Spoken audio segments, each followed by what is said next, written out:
In this video, I'd like to talk about behavior modification and how it affects us because it's one of those forces in our world that is so consequential and so widespread, yet I would say largely goes unnoticed and not talked about very much, probably because it's just so normalized. And it's something that has shaped probably almost every one of us because it is so dominant when it comes to how children are raised. First, what is behavior modification? It's basically when someone with overwhelming power over another basically uses rewards or punishments to shape the behavior of that person and shape how they show up. Now, behavior modification is not always described as such, but I would say that it largely dominates our approach to how we raise children.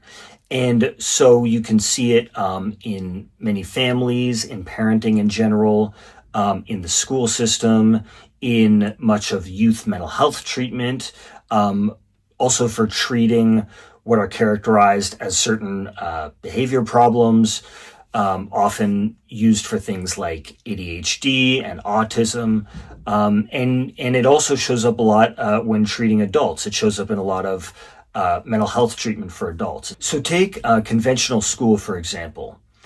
Behavior modification is basically the lifeblood of how that system works, even though it is not explicitly stated as such, right? So think of all of the rewards that are used, right? Grades, gold stars, praise, sometimes candy is used, etc. And all of the punishments that are involved in how school operates. And most of the time, parents are expected to act as agents of the school when it comes to kind of carrying forward the behaviorist programming of school, right? So parents are expected to, for example, often punish kids for not doing their homework or for being non-compliant. And so behavior modification on some level is how authoritarianism actually gets carried out. And the school system is very authoritarian. And behavior modification typically, or arguably inherently, exists within a very rigid and authoritarian hierarchy. So again, using the school system as an example, the kid is very clearly at the bottom of that hierarchy. The parents are below the school. The school is below the principal of that school. The principal is underneath the school district. The school district is underneath the state, and the state is underneath the national educational authority. And so we tend to say that the school system is a very wonderful, very positive thing because it promotes opportunity and learning. But actually, it seems pretty clear that it undermines a lot of values that we say we care about in a democratic and consensual society because it undermines things like autonomy and self-determination and you could say dignity. And it's often hard to see behavior modification for what it is. And I would say increasingly this is the case because it's so often wrapped up in language that makes it sound nicer, right? It's not like people, for the most part, are being honest that this is what they're doing. No, instead they will say things like, this is about providing consequences or positive reinforcement, or it's for your own good, that kind of a thing. And so it's hard to actually see the sort of manipulative and authoritarian nature of it.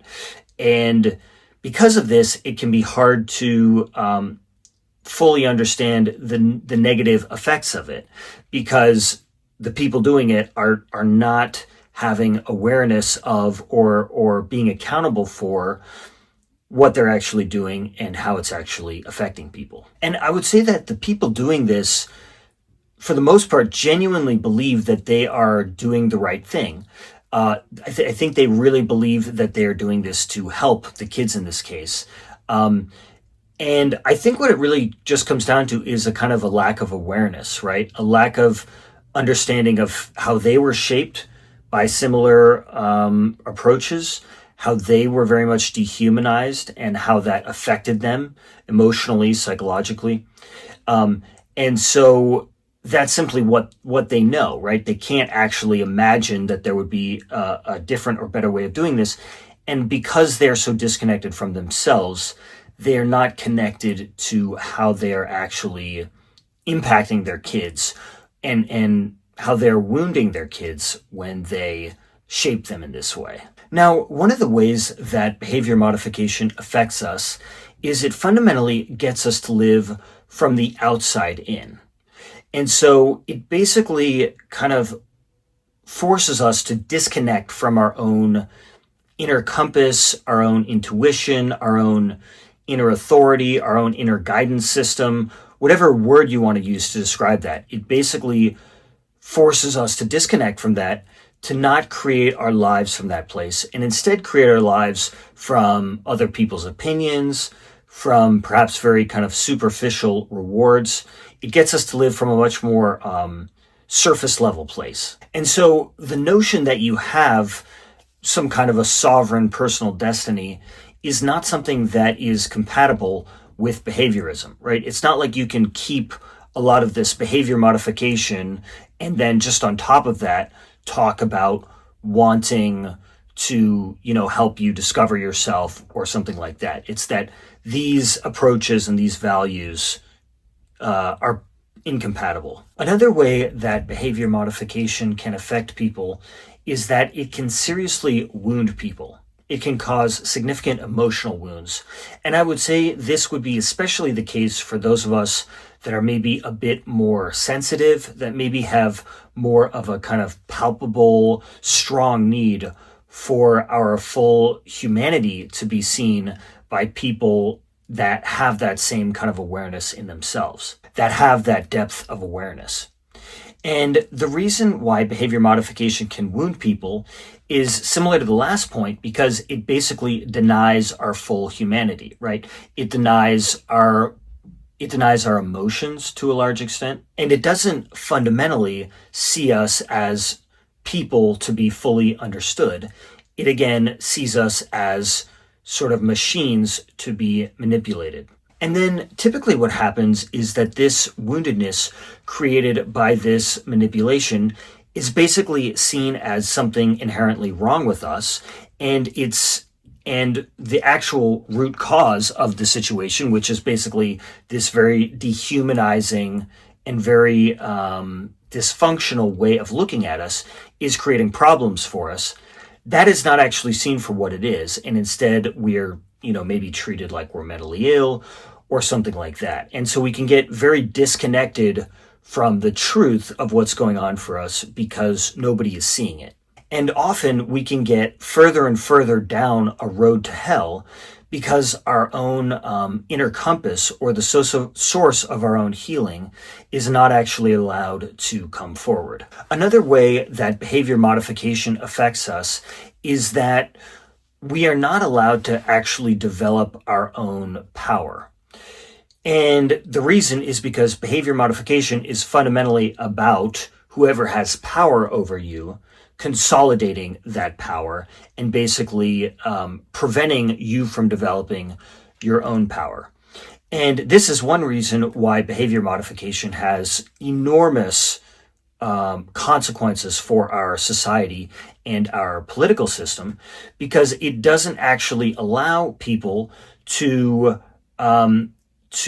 create their lives from an empowered place and then act to influence society from that empowered place. It basically creates adults who are in many ways very, very disempowered and very much disconnected from themselves. We become good rule followers as a result of behavior modification, not because we are consciously choosing to follow the rules, but because we basically don't have any choice. Because that programming has now become so deeply embedded within us, we're so fear-based, and we simply are unable to function in any other way.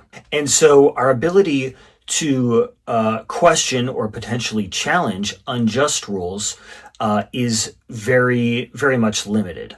And this obviously is highly problematic, because tyranny can emerge in our world. And so the way that behavior modification shapes people, I would say, has some pretty significant and disturbing political and social consequences. So these are just a couple of my quick thoughts here on behavior modification and how it affects us. And I'm definitely going to have more videos on this because it's an important topic that very much relates to a lot of the other things that we've been talking about here. And I'm also going to talk a lot more about how we can heal from these kinds of things, what we can do to grow and develop ourselves more fully coming out of them. And so I do hope that you subscribe to this channel if you haven't done so already, so that you can get those videos down the road. Please also share this video with anybody who you think might enjoy it. Thank you for watching this all the way to the end, and I look forward to having you next time.